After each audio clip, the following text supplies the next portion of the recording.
truth is stranger than fiction. Today I will speak about two of the most powerful individuals of the 20th century. Individuals who shaped and changed the course of the 20th century.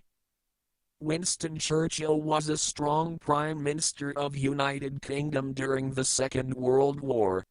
Churchill described himself as having a speech impediment which he consistently worked to overcome. His dentures were specially designed to aid him in his speeches. After several years, he could finally state, "My impediment is no hindrance." Franklin Delano Roosevelt was the longest-serving president of the United States during the Second World War. Roosevelt contracted an illness diagnosed then as polio, which resulted in permanent paralysis from the waist down. Roosevelt refused to accept that he was permanently paralyzed. At the time, Roosevelt was able to convince many people that he was getting better, which he believed was essential if he was to run for public office again. Fitting his hips and legs with iron braces, he laboriously taught himself to walk a short distance by swiveling his torso, while supporting himself with a cane. In private, he used a wheelchair, but he was careful never to be seen in it in public. These men were successful in life because they knew their abilities and limitations and made good judgments on educational choices. Friends, I have no plans to run for a public office. It is imperative to know the strength and limitations of people with cerebral palsy so we can make a better tomorrow. I have conducted a small research on it. People with cerebral palsy are good in the realms of creativity. The major abilities of people with cerebral palsy, as follows: 1. Making good judgments in life. 2. Helping in catching white criminals, solving corporate and high crimes. In the 80s, FBI and CIA used people with cerebral palsy to solve cases. 3. Writing research papers in social sciences. 4. Writing poems and essays. 5. Playing managerial roles. Many friends from my school hold these esteemed positions in various MNC and Indian companies. After secondary schooling, I went to Christ College, Bangalore to study computer science. At the commencement of the course, I wanted to be a good programmer, but actually, the course produced a philosopher. One day, as I was walking on the campus, an individual stopped me and asked me why I come to college. The derision in his tone was clear. I asked him, "Did you see Air Force One?" He said, "Yes." I said, "You can see Air Force One, but I can meet the most powerful man on earth." I wrote an article on higher education and disability. It was published in an international journal. Here are some arguments from the paper. With my speech problem, it was an uphill task to write exams.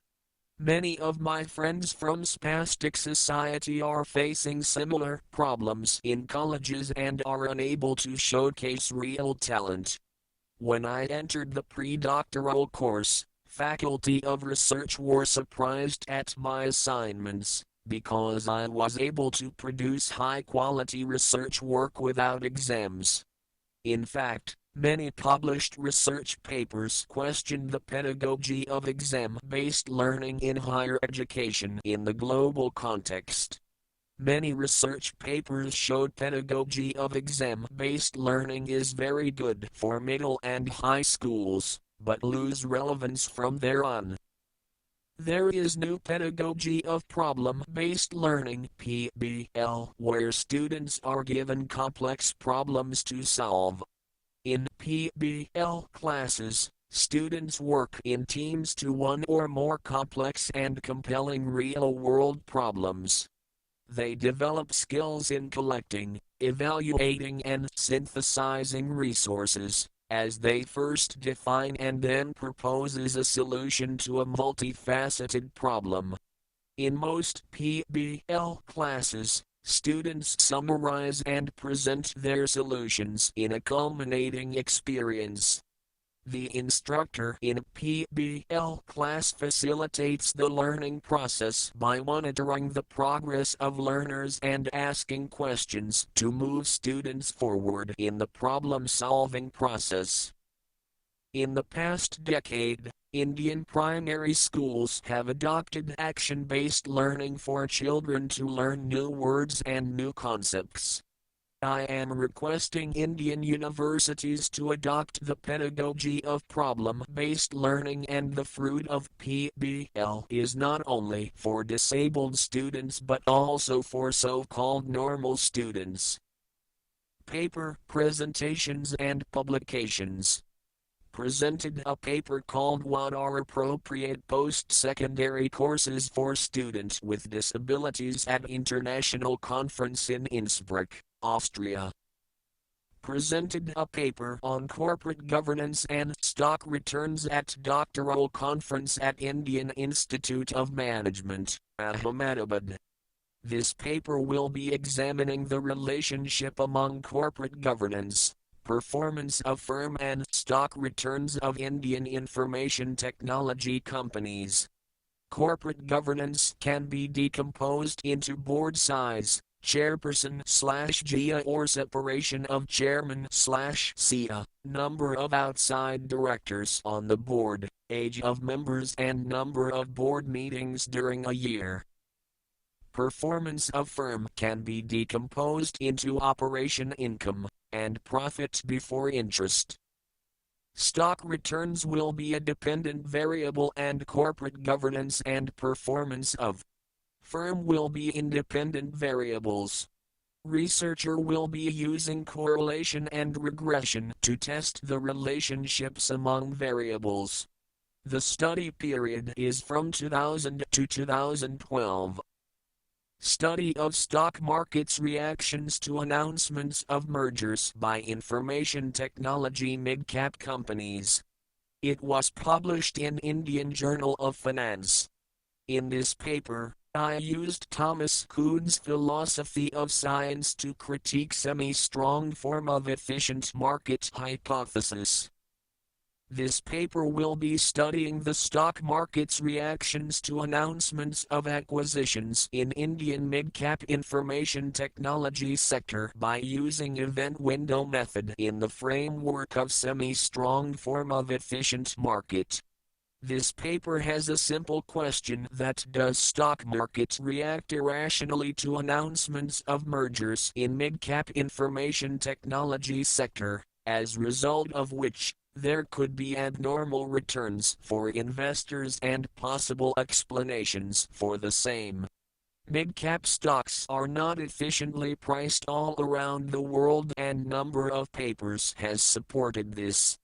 The traditional notion of efficient markets described in the academic finance literature is quite strong and probably unrealistic. Irregularities may well exist in the market and even persist for periods of time, and markets can at times be influenced by fads and fashions. Explanations for anomalies in semi-strong form of M in Indian context, working paper. The evidence supporting the efficient market hypothesis, E.M.H, was never very strong, and that most of the arguments have been basically a manifestation of presumptions rather than something normal people might view as proof. Hence, the entire chain of logic supporting the efficient market position has always been based on a mountain of presumptions. Williams, 2001. The followings are some presumptions. No animal spirit in traders and investors play a fair game, but researcher wonders how this is possible in the real world. Interestingly, We started out almost agreeing with Keynes that the market was basically a giant casino.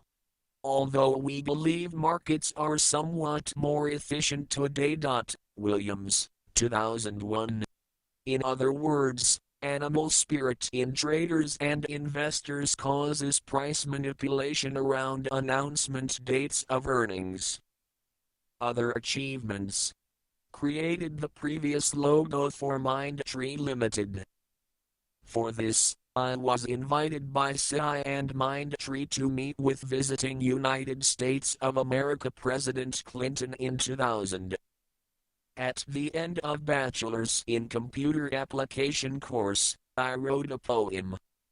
See the destiny. I cannot cook my food, but destiny says I should eat my food at hotels. I cannot make coffee, but destiny says I should drink coffee at Cafe Coffee Day. I cannot drive my car, but destiny says I should keep a driver. I cannot write computer programs, but destiny says I should write only business plans. After all, I love the destiny. Thanks, friends. Chetan Shiva.